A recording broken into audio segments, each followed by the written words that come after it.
Aquarius, hello there, my beautiful friends. We're going to do your general tarot reading for early April 2022. Thank you so much for joining me today. You know I appreciate each and every single one of you. So let's get right down to business, right down to work, and start this reading off nice and smooth with an oracle card just to test out the energy for the lovely Aquarius collective out there. Let's shuffle it up, get it going, my God, spirit team. Talk to me. What do we got in early April? And yes, we're just going to look at this first card real quick, then we'll get into the full tarot reading itself. And at the very end, I'm going to pull you a bonus card with the Shadowland Tarot just to see what type of shadows might pop up or what shadow work you might want to lean into, which is always very interesting. As always, only take what hits for you. Okay, this is a general reading. You know the deal, I'm sure. But let's get it going here. What do we got for Aquarius? What do we got? And the deck is being pretty specific thus far. Okay, I think I saw this in the Leo reading this week. Time might be some sort of factor. Don't quote me on that Leo part just yet. But when I see this woman with the hourglass, for some reason, time could be a factor in any current situation you're going through. Now, before we fully dive into that, if you're new here, I'll be speaking about the April subscriber surprise towards the end, so you might want to check that out. Also, if you're active on Twitter, my handle is @KyleofCups. Please feel free to shoot me a tweet sometime. But into the reading we go. See this lovely lady in her cloak. She's holding that hourglass and the sand is slipping straight through her fingers. So to me, like I already stated several times, this could be about time itself, the construct. Now, for some of you, you might feel like you have all the time in the world. Some of you might feel like you're running out of time. For some of you, it could just be literally waiting on time to pass, or you're just waiting. Hopefully you don't feel like you're wasting your time on something. But however it fits into whatever situations you're going through, the construct of time itself could be important. So we're going to dive into the full tarot reading itself. This is just like a highlight on the Saturnian construct that is time. But yeah, let's leave that there. It's just a little footnote in the reading. It doesn't make or break it. And we're going to get you 3 in the upright and then intuitively clarify. Let's go. What do we got here for Aquarius, please? My gods. Now, last couple of weeks, the readings have had a few dicey energies lingering around. Last week's reading was titled An Emotional Warning. So hopefully you haven't been bouncing back and forth, like feeling overly emotional, bouncing through anger, sadness, happiness, that roller coaster. The week before that, the reading was titled They Are Nervous. So maybe dealing with anxiety and nervousness. Maybe someone you're tied to is going through big bouts of that. But as I always say, energy is moving in all different directions at all times. We're just looking at a snapshot. So let's see what we have this week. Please and thank you. Okay, we have the Queen of Swords, and I do believe that she's been showing up for all the air signs this week. And the stone cold seriousness, that is the Queen of Swords, and that could absolutely represent you. Let's keep it moving, though. She kind of reminds me of the lady in the Time card. They both have that reddish hair. Okay, what do we got here? We have the Fool in position number 2. Very interesting seeing that at the time of this filming, we're in Aries season. So we're going to get one more out here. What do we got? Thank you. Okay. Yeah, we got the Knight of Cups. And you're also going to have a bonus here, my Aquarius friends. You have the King of Wands himself. So we have 3 court cards here. We have a king, we have a queen, we have a knight, and we're going to break all this down. They could represent people in your life, but they could just be general energies. So real quick, we'll get the classical meanings and archetypes out of the way, then we'll get the juicy intuitive stuff. But in position number 1, we have the Queen of Swords. Like I already said, it could represent you, another air sign, doesn't matter if you're male or female. And I find her even more serious than the King of Swords himself, okay? So you might be very serious about something, or you might be going through a serious situation. Spirit could be asking you to step into this shrewd, honest type of energy that the Queen of Swords is, okay? She is a shot caller. She is a strategizer in a sense. So she's going to be important when we clarify it, whether she is just talking about a situation or a mode. Moving to the center, we have the Fool card. Like I already said, that's a card that represents Aries, so maybe you're linked closely to an Aries. And the Fool is all about the journey of life, or the first steps of a journey. So there might be new things going on in life right now, or you're wanting to pave a new road, pave a new path. This is usually a very happy card, a joyous type of card. So it's the inverse of what we have going on with this Queen of Swords, like, because this is like kind of joking around, comical, goofy. So you might be bouncing through those modes. These could be people in your life. This Fool can also be a warning about doing anything too haphazardly or going off too spontaneously. So you're going to want to watch out for spontaneity in this time. Try to plan things accordingly. We'll see what that's about, because we want to clarify, and it could just represent, in my simple style of reading, something that's coming towards you in Aries season. Moving to the far back end, we have the Knight of Cups, all about those emotional offers, right? Very similar to the Page of Cups, could speak about conversations back and forths. If this isn't a water sign in your life, this could represent a smooth talking, silky, smooth Prince Charming type of individual. So you might be in that mode. This could talk about love itself or romance. Now, I always say I don't do romantic or love readings solely. I try to encompass vast parts of life, but we might be talking emotional realm and love realm with this Knight of Cups. We'll see. Now, moving over to your bonus, we have the King of Wands. Could be a fire sign. So we have like all the elements kind of showing up. I'm not seeing any earth just yet. I wouldn't be surprised if it shows up in the spread. But this King of Wands is all about focusing your energy and intention. Okay, this, once again, the kings are controllers of their respective suit, and this is all about passion and drive. So when the King of Wands shows up, it asks us to really analyze what we're putting our energy into and control what we're putting our energy into. So we're going to dive deeper on all this because there's a lot going on, Aquarius. We're going to jump in and clarify.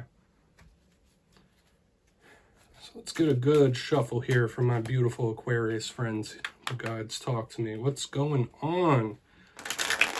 And yes, Aquarius, this is where I go intuitive with the message, which means I just tell you how it feels to me. So feel free to do further research, rely on your base knowledge of tarot, because as you know, every single reading is about the reader's interpretation, and I'm just giving you mine. What's going on in this beautiful Queen of Swords? There could be a ton of things going on in this spread. And if you read tarot yourself or you're trying to learn, please feel free to play along. That's why the box is here. And if you want to deliver any messages to the Aquarius Collective, you just drop it down in the box below. I don't mind whatsoever. I actually encourage it. So what's going on, this Queen? We almost have a whole royal family here. We have a king, we have a queen, we have a knight. And yeah, there she is, the Empress. This could be something really amazing coming towards you. Now, this could be various things here. This could be a huge focus on a mother figure. I'm getting so many things with this Empress showing up. Now, yes, that could also be a Taurus. And here's the earth. We have the air, we have the earth, we have the water, we have the fire, the whole elemental gamut showing up in this spread. Almost evenly. Now, if that's not a Taurus showing up, hopefully you're not bumping heads with a Taurus. But I feel like this is a big focus on mother figures. So maybe a mother figure of your own. Maybe you're acting as a mother figure to somebody. But she is all about that connection to nature. So I will urge each and every Aquarius to get out into nature, to cleanse your energy off. But if that's not it, this is all about blessings and abundance. Okay? And with the Queen of Swords, it could just be that. And I don't want to use, like, you use descriptive words like serious, like this could be something coming in that's big. And I always say wins and victories come in all different shapes and sizes, but this could be a blessing for sure. With the Empress and the Queen of Swords, like this could be some sort of serious blessing or something coming in that's like big. So hopefully you all receive that. Now, yes, not every single Aquarius in the world is going to receive some sort of life-changing blessing, but there are possibilities for that for sure showing up in the energy here, because this Empress is all about that overflowing abundance and beauty. Let's go in on the Fool. Good energy, really good. So why is the Fool here for Aquarius? Please. Quick, thank you. Okay. Yeah, there might be something that gets shut down before it even starts. We have the Ten of Swords underneath the Fool. So for some of you, you might have had an idea or a plan or a business idea that just like loses steam before it even gets started. Like, I don't want to use a rough, I'm not even going to use that term. I was going to use like a really kind of grim type of quote, but I'm not even going to go there. But the Ten of Swords is generally about endings. So another thing we could look at here, if that other message didn't hit for you, this is all about that never-ending cycle, because we have a big card of beginnings, which is the Fool. Then we have the Ten of Swords, endings. So that never-ending cycle, that transformation, that change from beginning to end, end to beginning, that goes on and on and on in life, and the whole experience. Okay, so just know that if something dies out before it even picks up steam, if you had an idea and it just isn't viable, whatever it might be, that's fine, that's okay. Because you can get into this Fool energy once again. Okay, I feel like this is okay. But Like I said, there is a warning here about being too spontaneous. Don't do anything too spontaneous. Don't do anything unplanned in the coming days and weeks, okay? We're going to move in on the Knight of Cups. Now, a lot of people would freak out if they saw the Ten of Swords under the Fool. I'm not going to go that route. But let's see what's going on there. I stick to how it feels to me. And the Ten of Swords isn't always like a reading killer. So why is this Knight of Cups here?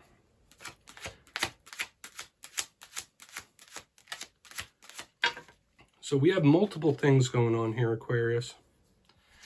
Okay, yeah, we have the Eight of Cups underneath this Knight of Cups, and its action, its movement, and you really might change your feelings about various different things in this time.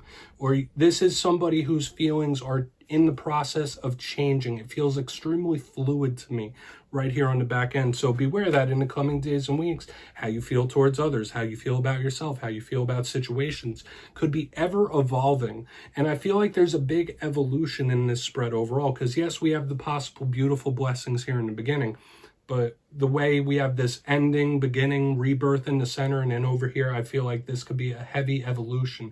Analyzing what it is that makes you happy is another part of it. Like, does something make you happy? Does it not? It's that emotional change that I was kind of catching in last week's reading. Remember, I said an emotional warning, so emotional volatility, and that is still showing up here kind of, but it seems a little more settled down, settled in. Okay, now for some of you, this could just be a falling out with a romantic interest, okay, or falling out with a water sign.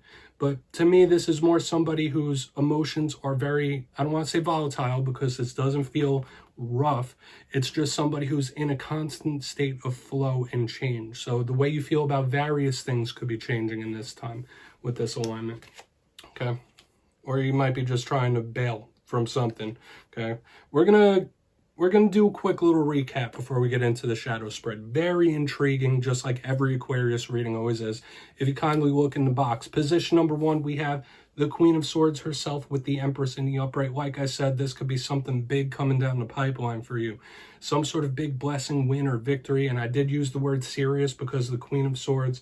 But that is possible for some Aquariuses out there that in the coming days and weeks, something really big and paradigm changing could come into your life, and it feels positive. Moving to the center, we have the Fool with the Ten of Swords in the upright. You may have had an idea. You may have started something that, like, before it even fully got started, it's done.